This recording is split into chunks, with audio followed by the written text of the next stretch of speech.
Hi guys, it's Sophie. So I'm going to be doing my mid-year update with you guys today. I love doing these videos. These are probably one of my most important videos of the year. It's like my check-in before my end of year, and it helps me set my goals. You guys may know that I use a spreadsheet to track my reading as well as Goodreads. It is publicly available and I'll link it down below. It's been great this year to see so many people really enjoying it and engaging and finding their having fun playing around doing the same kind of things I do. So if you do want to check that out or download it for yourself, you absolutely can. So I'm not going to go through them in really specific order. I'm just going to have a look at my stats page and chat about the ones that I find it interesting, and I'll chat about kind of how my goals have changed maybe throughout the year. I didn't set too many reading aims last year, just to read around the world, so I'll be chatting about around the world as well. So I set my goal for the year to 52 books, which is the absolute minimum I'd want to read within a year. That's worked really well for me. I have actually upped it now to 100, having already passed 52, but that still feels really comfortable and doesn't feel like a pressure, so I think I'm going to keep doing that going forward.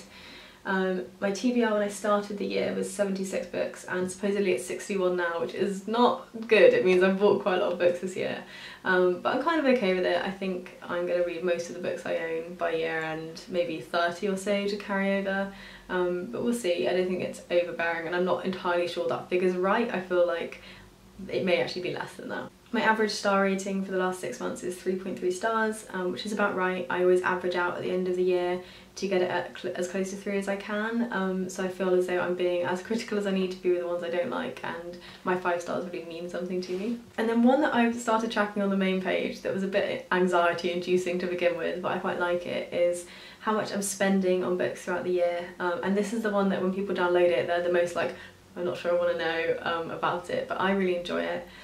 So I have spent £503.73 on books in the last 6 months, which is 67 books, which comes out as £7.52 for a book, which I think is pretty good. Obviously, some of those have been new releases that are £12, £20, but most of those are ones I've bought online, or I've got some for review as well. So I'm kind of okay with that. That means it would be, if I spent the same amount in the next 6 months, £200 less than I spent last year on books. I also made a category about how long books stay on my TBR before I read them. And at the moment it's 168 days, so about 6 months before I read a book. Obviously, most books I probably am reading quite a lot of books quite quickly, but the way that this particular stat works is it only pulls from the TBR I had at year beginning, which is almost all around the world. So I'm not surprised that that's so long, and I think if I next year program it to add in the ones I've bought, it'd probably be maybe 100 days, which I think is probably about right. And I've read 41 countries from 194 for around the world. I'm trying to get that up as we go, but I'm kind of chill with how it is. I'll have a bit of a chat about around the world at the end. In terms of how much I'm reading, quite similar to last year, there's peaks and troughs. February was shit because I met Tom and all I did was chill out at Tom's house and didn't read anything, but it's kind of gone straight up since then. Although June, this month I appear to have not really read anything. I've only read 7 books this month compared to 22 the month before, so I'm not really sure what I've been up to. Probably just sitting in the sun, and also work's been quite busy as well, so I think probably I just had a little bit less time relaxing than maybe I did in the month before. Still, the vast majority of what I'm reading is adult books. The vast majority is paperback, and it tends to be fiction, literary fiction or non-fiction. Page length wise, most of them are 100 to 299. I prefer shorter books, I just do, but I have read some that are 800 plus pages. I don't know what that was. I'm trying to think what that was. I've read something that was 800 plus pages. I have, for the first time ever, in the entirety of the time that I've been recording my stats, read more women than I've read men. I have 60% female at the moment and 40% male, which has never happened. That is almost exactly what it has been numbers wise. It's twisted to men, if that makes sense. Normally it's 60% men, 30%, 40% women. So that's quite nice, and actually I have enjoyed it, having some different tone to my voice, I guess, in terms of who I'm reading.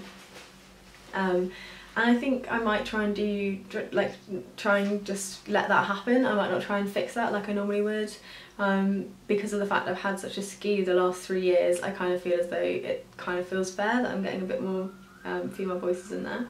So for nationality, there is a huge spread, which is great because I've been doing around the world. There's still 28% from the States. I thought that might have been like 20%, but I'm okay with it being 28%. The UK is 11%, and the rest of the others is like just random other countries, which is great, which means the vast majority of what I'm reading isn't what I'm normally reading, which feels at the point of this year, which is one of the reasons I'm not so stressed that Round the World didn't pan out exactly as I thought it would in January. Continent-wise, I have mostly read Europe, to be honest, but I started in Europe and was a bit stricter when I was doing Europe, so I'm not too surprised with that. I'm still finding that I'm reading like 80% white authors and 20% people of colour, which is frustrating, and I think I might try and do something separate to Round the World next year to try and sort that out a little bit, or try and get a bit of diversity there. And the last one I just wanted to touch on was about the translation. So 40% of what I've read has been translated fiction, translated work this year, and 60% has been written in English. So that's all of the little bits I'm going to go over. I thought I'd just gather my thoughts a little bit and tell you how I'm feeling. I think this year has been a bit of a spotty reading year. I think there have been some things I've absolutely loved, but for some of them I felt like I've pushed through. And I think that is because of Around the World. Don't get me wrong, I'm really enjoying doing the challenge and I think it's really good for me. But poor translation is an issue for some of these books. It just doesn't read right, it clanks along in a way that you can kind of tell isn't what was intended, or phrases are translated that just don't quite make sense. Like a word is used and you think, I get why you thought that word, but that doesn't quite fit. And whereas like Melissa Gal, you have these odd jarring words, but you can understand that that is part of what the book is. I've found some books have felt that it's been tripped up by translation. It's always hard to talk about because obviously I only read in English, so I can never say it's 100%, but I think when you read quite a lot you can tell. I really do think you can tell. I also think I'm just really happy with how Around the World is going at the moment. I don't feel pressured by it. I feel as though I'm taking my time with it, and I'm just reading the countries as they come. I am still having to push myself to read them sometimes, but actually I found a lot of books I love that I never would have. Like there's one I haven't spoken about yet, which is an oral history of Chernobyl that was just brilliant, and I think I remember it for a really long time, but there's no way I would have read it if I wasn't looking for a book from Belarus. So it's been overall like a very exciting and challenging year for me, and I'm looking forward to sort of continuing going with it. But I think I will also look forward to when it ends, and I don't feel as though there is such structure to what I'm doing. I found that, especially the beginning of the year, the first sort of 3 months, I felt really hemmed in by what I was doing and lost quite a lot of enjoyment. Whereas the latter half, where I've been picking up things just as I please, really, it's felt far more relaxed. Hopefully it's still been a fun kind of viewing experience. It's changed a lot throughout the course of this challenge, and I think it will continue to change. But I'm happy with what I've read this year. I'm really happy with how much I've spent.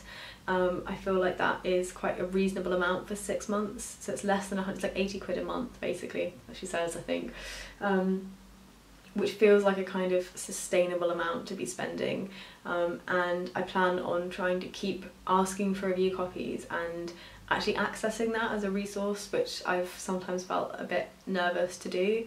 Publishers always seem really happy to work with me, so I should be brave and ask sometimes. Yeah, so that has been my reading year in a kind of snapshot. Hopefully you've enjoyed it, and I will chat to you guys soon in my next video. Bye!